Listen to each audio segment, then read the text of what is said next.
is coming on our show, you know, you got to respect these founders, because these founders stay up late at night until the early hours of the morning to come on the show. Like, if I think about Luna, it's probably 1 o'clock in the morning when he has to come on the show. But these guys are like super hard workers, and they're so committed to their project that they do it. Now, another one of these like super committed people to their project is a friend of mine, David Yu. Now, I remember David when in 2017, and he was raising money for his project. And we met many times, but I remember the last time I met him was towards the middle or the beginning of the bear market. And I remember no one would listen because there was no NFT hype. And there was no NFT hype. It was hard to raise money. And I mean, this guy wouldn't give up. Like, he just wouldn't give up. The guy, laser focused. All he talked about in his New Zealand accent, NFT, and I can't do the accent, but NFT. In fact, let me get him on the stream. Dave, just say NFT in the New Zealand accent. Let the guys hear it. NFT. You see, I mean, I can't do that. Okay, so guys, this mofo over here, I used to see him at every single conference. Dave, what's the time, bro? 3:45 in the morning. 3:45 in the morning. The guy, I mean, stays up to be on Crypto Banter. That's the nature of the beast that you're dealing with here. And only this guy could build what he's built since 2017. So, Dave, tell us what you've built. I know a lot of people don't know what Ecomi is. Just give us a little background of what you've built. Fred, you can also play some videos when he talks. It'll be like amazing. You know, it'll be him talking, you playing videos. Perfect combination. Thanks, Ren. So we've been working on this project since 2017. Myself and Daniel, my co-founder, COO. Now, we really believe in this new space of digital asset and this NFT project that we put together. So VEVE is the name of the app. It's pretty much in the beta live right now in your Google and Apple store. And what we have done is we have collected over 100 brands from some of the world's top studios to be involved in this project. And what we wanted to do is the 25 years I've been in the retail gaming industry and bringing that all into the digital realm, basically in the collectible aspect of it. So you got rights to do over 25 brands, to do the NFTs for over 25 brands. You started to get these rights. Over 100 brands now. Over 100 brands now. And yes. You started to get these rights before anybody was talking about NFTs. In fact, I remember this. Just maybe tell the viewers, maybe mention some of the names that you've got. So we got Warner Brother DC, we got Universal, we got CBS Star Trek, we got NFLPA. We recently announced GM just joined on. I mean, they're Tokidoki, Cartoon Network. I mean, the list goes on. Batman. Oh yeah, Batman, Harley Quinn.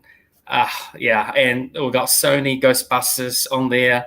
And I think this week we're dropping the first appearance of Ultraman into digital format. I mean, we actually have to restrict region, so hopefully you guys stay up at I think dropping at Thursday 7 a.m. PST time. So am I right to say that you guys have got more NFT rights than any other project in the world today? Yeah, I would like to think so. We start collecting this about 2017 for 18 months. We kept our project so quiet, no one even heard of us. And I guess that's one of the problem that you couldn't raise money because no one make any noise. We were under strict NDA with a lot of our licensors where, we couldn't talk about it until we're ready to go to market. And now the app is on the stores and, we're getting fantastic, amount of traction. I think I was just checking the numbers before I came onto your show. We're sitting about 80 to 90,000 users, and we're growing about 3,000 to 4,000 users per day. It's priced Google Play ranking store as the top grossing entertainment app. I mean, Google Play Store has over 3 million apps, right, combined with Apple and all that. Our top 5 market So in US, we are number 8 in US, number 3 in UK, number 3 in Canada, number 3 in Australia. And this is after like Disney Plus, Twitch, and then there's VEVE. So, this company has 100 million subscribers, and we have 90,000. So this is the incredible thing. I mean, I'm excited about the rights, but I'm more excited about the fact that you're actually allowing people to do in-app purchases on your app. So you can actually buy what looks like tokens, but I don't know if it feels like it's not tokens. It feels like you're just buying a currency, and you can do an in-app purchase of an NFT. Now, I must say, I haven't seen any other company in the world allow you to do an in-app purchase of an NFT. Not talk to you about private keys, not talk to you about public keys, not talk to you about registering a wallet, not taking your credit card. Click, and you've got your NFT. Well, we really believe the forefront of this NFT world will be a mass market. So when we set to build this whole app, it's all about, number one, the experience. So the experience of how people on board, how they purchase, and the utility of their NFT, what they're going to do with it. You're seeing a picture of a DeLorean where you could augment it out. You can walk in it. You can take a photo. You use one of our filters and post it on your social feed. And that's what we really believe, that to get mass adoption in the NFT, you really need to have these experience and easy to use. And the crypto and the blockchain is really just in the background of it. Okay, now one thing I did notice is that for now, the NFTs that I buy on your app, I can't send out of your app. So once the NFT lives in the app, it feels like you can't send the NFT out of the app. Is that intentional?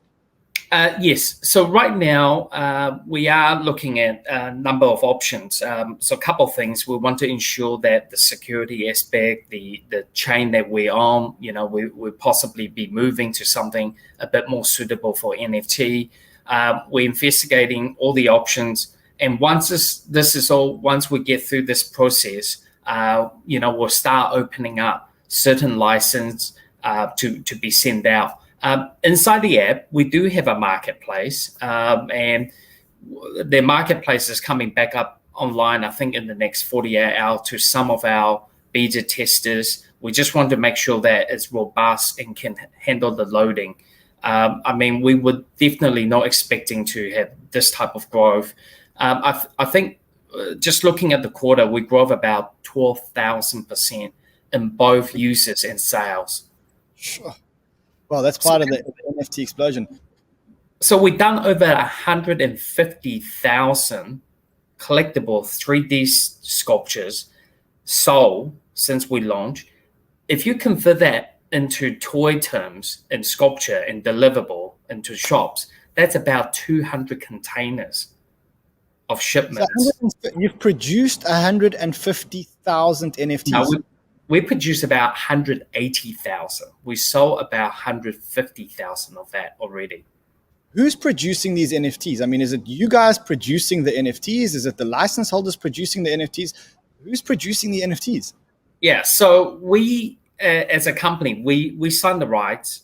We basically set the primary market pricing.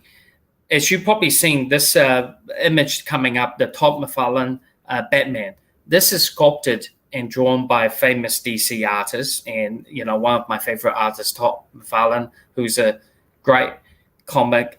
And now most of these are sculptured in 3D now. So we basically take the asset, we clean it up, and we optimize it for mobile use, and basically we mint it into the NFT or the blockchain, and basically issue them, every single one with a serial number.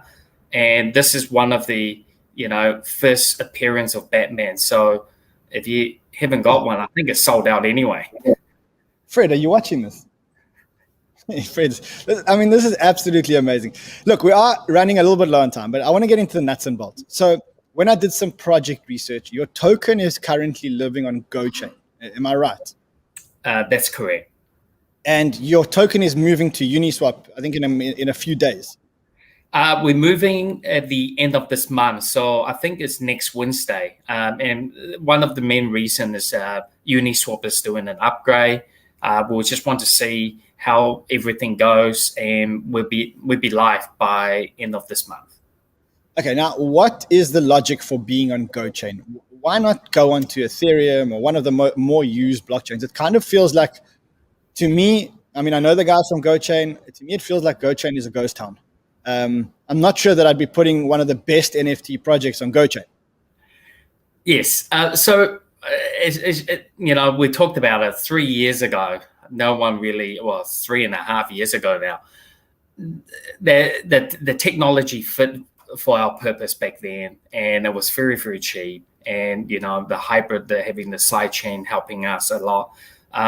And we are looking, and we have been actively, talking to a number of parties who has approached us recently about, moving to other chains.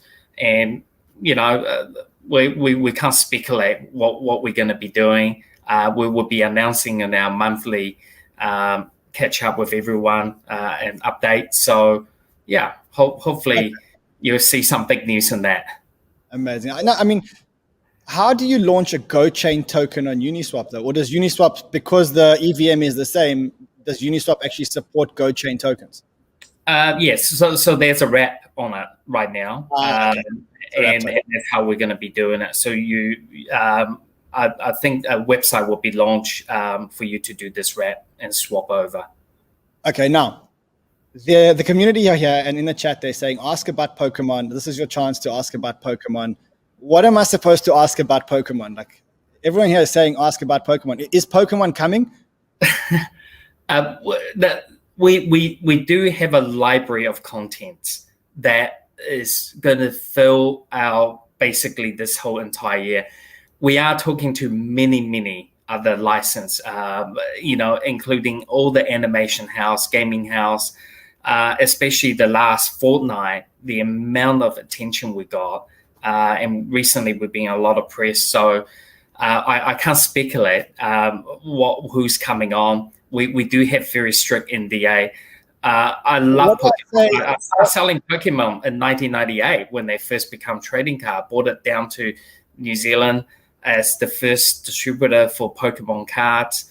And I think a lot of speculation is because we also have a quite legendary advisor, and also, one of my close friend, Al Khan, who's been involved with Pokemon for many years of his career. So I think a lot of speculation is around the amount of people that we have working in Pokemon, and I love Pokemon. I think a year and a half ago, I sent my Pokemon card to space, so it came back down.